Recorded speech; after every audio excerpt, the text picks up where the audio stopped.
get the whole story.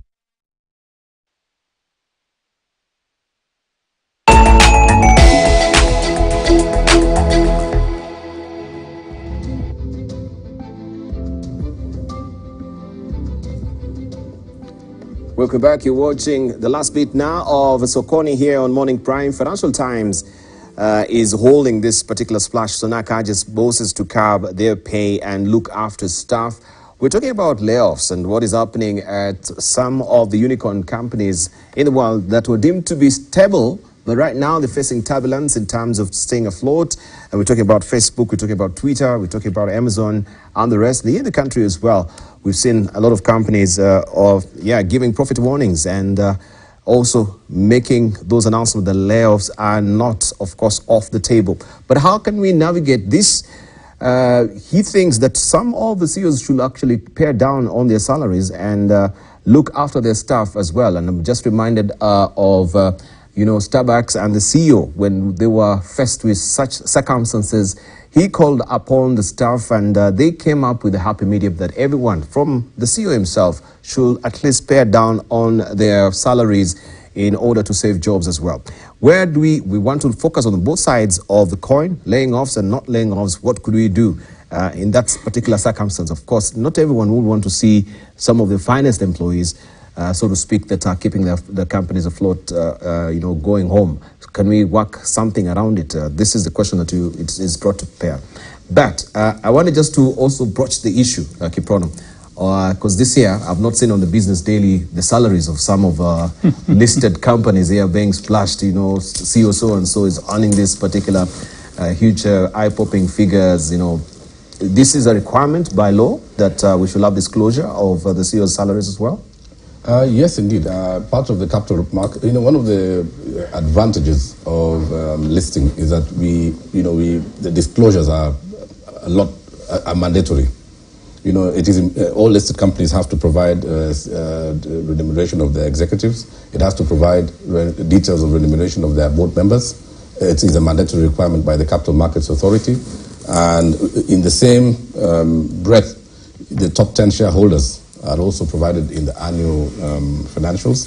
And that is just part of the mandatory listing. And I think for me, obviously, sometimes it raises a lot of media attention. But then the reality is that these disclosures are necessary in order for investors and the general public and all stakeholders to be aware of exactly what is going on in the organization. So really, I support it fully, and it is in the spirit of transparency and accountability. Mm-hmm. So what do you think about paring down of the CEOs as well? When we have all these figures and, these salary discrepancies that we see, you have in the millions for the CEO and some, janitorial pay for some of the workers at the end of the day that cannot even sustain them through a month. How then do we address this discrepancy? I believe very much in the spirit of free enterprise, and the market forces should dictate remuneration. In life, we cannot all be equal. There will be people who earn a lot more. There will be those who earn a lot less. And in my own opinion, I think it is the responsibility of the board to peg the remuneration of their employees within the context of the market in terms of the performance of the enterprise. I think for me, the only thing that I would say is that CEO remuneration or director remuneration should not be such that it compromises the interests of the shareholders of the company and the broader stakeholding group. So you see, if, for example, Equity Bank is making a huge profit, or Safaricom, then naturally, by extension, it is to be expected that the CEOs and the directors of those companies would also be earning commensurately and proportionately higher incomes. And as you go down the food chain, obviously the incomes are rationalized according to the contribution to the enterprise. I also believe very much in minimum wage, and I think it's important that we also set a lower base in order to ensure that those at the bottom of the employment pyramid also are able to live dignified lives. And I remember one of the enterprises that I'm a chairman of a few years ago, where we had a big disparity with some of the CEOs and the executives earning, about 2 to 3 million shillings a month. And I went to that organization. One day we were looking at the annual reports, and we noted that the messengers and drivers were earning the absolute minimum wage. And obviously that creates some dynamics in the organization. And I actually went in and said, look, we need to do something to raise the bottom. And I think for me, it's all a question of the boards to play their role in rationalizing remuneration based on market forces and the demand and supply. But I don't believe that these are things that we need to dwell too much on. Yes. Yeah, I was just thinking about, I think I read a report a little while ago about the remuneration of bank executives. And they listed a number of banks, and I was intrigued. The Cooperative Bank, I think, had probably the highest compensation package. And it is in the billions, as it were. And that struck me, and I looked at it and I said, oh, I have thought maybe KCB or some other, but it wasn't that. But maybe the bank can afford it. It's possible. And I like the considerations that both you and Mr. Kiprono here have raised, that you have to have some consideration for providing a living wage, and perhaps beyond a living wage. And you can do that if you change the job content of the lower strata. That the messenger doesn't come and sit there the whole day. Maybe the messenger is working on a communication system that can also something more productive than what they would have done, just simply waiting to carry a letter from point A to point B. So their compensation also can carry them through life. But whether you should have a cap at the top, that's a matter that has been debated in many countries. Even for purely corporate, purely private ones, whether you need a cap there, shareholders should seek a cap or not, and so on. Those are questions that is a debate that still, I think, whose jury is out there. What we suffer in this country is a ridiculously low compensation for the lower strata. Ridiculously low. I mean, just so that, like in Nairobi, just the transport costs a month are probably something like 30% of the gross wage and so on. And if you add that, the food costs and so on, they are not surviving. They have families as well and so on. That's a real problem we have not bothered to think much about. And government is one of the biggest culprit in it as well. And what they pay at the bottom is completely ridiculous wage. To say primary school teachers, to constables. Yet we're crying foul that we're not really a saving nation. Yes, we are not a saving nation, unfortunately. But there are mechanisms for improving the aggregate savings. Anyway, we'll get to that. We'll get to that as well if you want. There's steps that are being done on the NSSF collection, on NHIF charges and so on. All this go into the aggregate savings of the country. But back to the compensation thing, I think that you have to look at the bottom as you worry about perhaps the top, whether the top should be capped or not. If it's a private company, let the shareholders decide. If it's not a private company, even government-owned institutions, it's amazing how often government is just silent about it as well. Maybe they say that's necessary to allow the uplift. I don't know.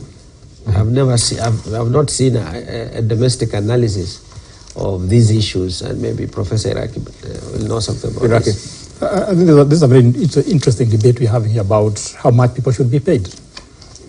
Because there's an old joke in the old communist countries that people pretended to work and the government pretended to pay them.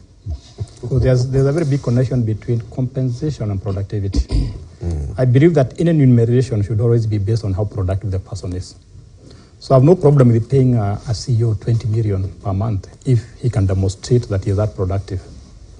Now the big problem about having that big disparity between what you pay people at the lower cadres and the upper cadres is that it creates discontent. So people will be working, but they'll not be working. So there's always this argument that people at the lower levels are paid so low because they don't have the skills necessary, or they don't have the experience necessary. But that apart, I think my colleagues have a good argument that people should be paid a living wage. The President Ruto talked about a saving nation, but people can only save what they have. So two things: one, let's connect pay to productivity, and two, let's be considerate of what is happening around. That the economy is demanding that this is the cost of living. I don't understand why we cannot adjust our wages, for example, to inflation. KRI is doing that. So why can't we adjust our wages to inflation so that if the inflation goes up, my purchasing power is taken care of? But more important is that when you don't pay people a living wage, a decent wage, guess what happens? They become corrupt.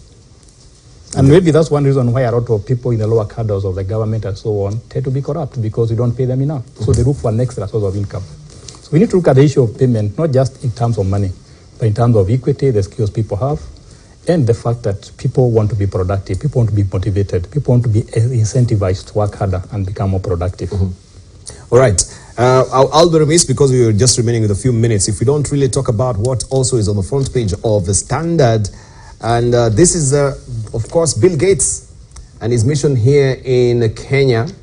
You all know about it right now. He was in Makueni, and here we can see him with the President, William Ruto. And the caption read, President William Ruto with American tycoon Bill Gates at State House, Nairobi yesterday. Both the President and the Microsoft founder agreed to collaborate in programs in food security and universal health coverage. And I just wanted to just pick your brains in terms of just the investor sentiment that just having Bill Gates in the country right now, what does it portend, especially with the new regime and investor confidence? We've seen the Nairobi Security Exchange, even just when we had these elections, you know, things ticked up. The trajectory was going up. So in terms of investor confidence, what does his coming into the country do for us? Let me start by saying that, you know, it's been a very exciting few weeks since this new government came into office. The engagement with private sector has been, you know, on a whirlwind level. We've seen the president come to the NSC. We see him last week address the Association of Manufacturers. We saw him at the AGM of the Kenya National Chamber of Commerce and Industry. We've seen him today attending the SME conference in Nairobi. And, you know, he has been very actively engaging with the private sector. So we are very, very pleased about that, because the commitments, the action, the energy is evident. And I'm certain that, of course, there are significant macroeconomic challenges in the country now, and it'll take a couple of years. And for me, I just want to ask Kenyans to be patient, to allow these new governments to turn the tide of the economy. It's not a plug and play. It's not a light switch. It's not going to happen overnight. But on to Bill Gates. I think in the last few weeks, we've seen Richard Branson here. We've seen, a few days ago, I met with Sanjay Verma, who was one of the founders of Alibaba. And we've seen now Bill Gates in town yesterday. Cyril Ramaphosa also. And Cyril Ramaphosa, who is also a significant African leader. And I think for me, it is all on the backdrop of the positive messaging that we're seeing from our country. The fact that Kenya is a country of interest. If you look at the 4 economic entry points into Africa, I would say myself, arguably, that Johannesburg, Cairo, Nairobi, and Lagos are the focal points for economic activity in the continent of Africa. But more significantly, looking at Bill Gates and the fact that he has been one of the world's leading philanthropists, and also been one of the people who have really been driving conversations at the global level, at Davos, at the G7, on the issues of climate change. I think it's very significant that he's here when Kenya is facing the ravages of climate change. I don't think we've ever seen, they say this is the worst drought in 40 years. And yesterday I met with the country coordinator of the United Nations, and he has been going around the country visiting, you know, communities that are affected by the drought. And climate change is here with us. And I want to really suggest that, you know, even those in academia, people like Professor Iraki and people like Professor Wainaina, we need to have a curriculum change for people to be able to understand these things that are happening to us, you know, from the perspective of the curriculum.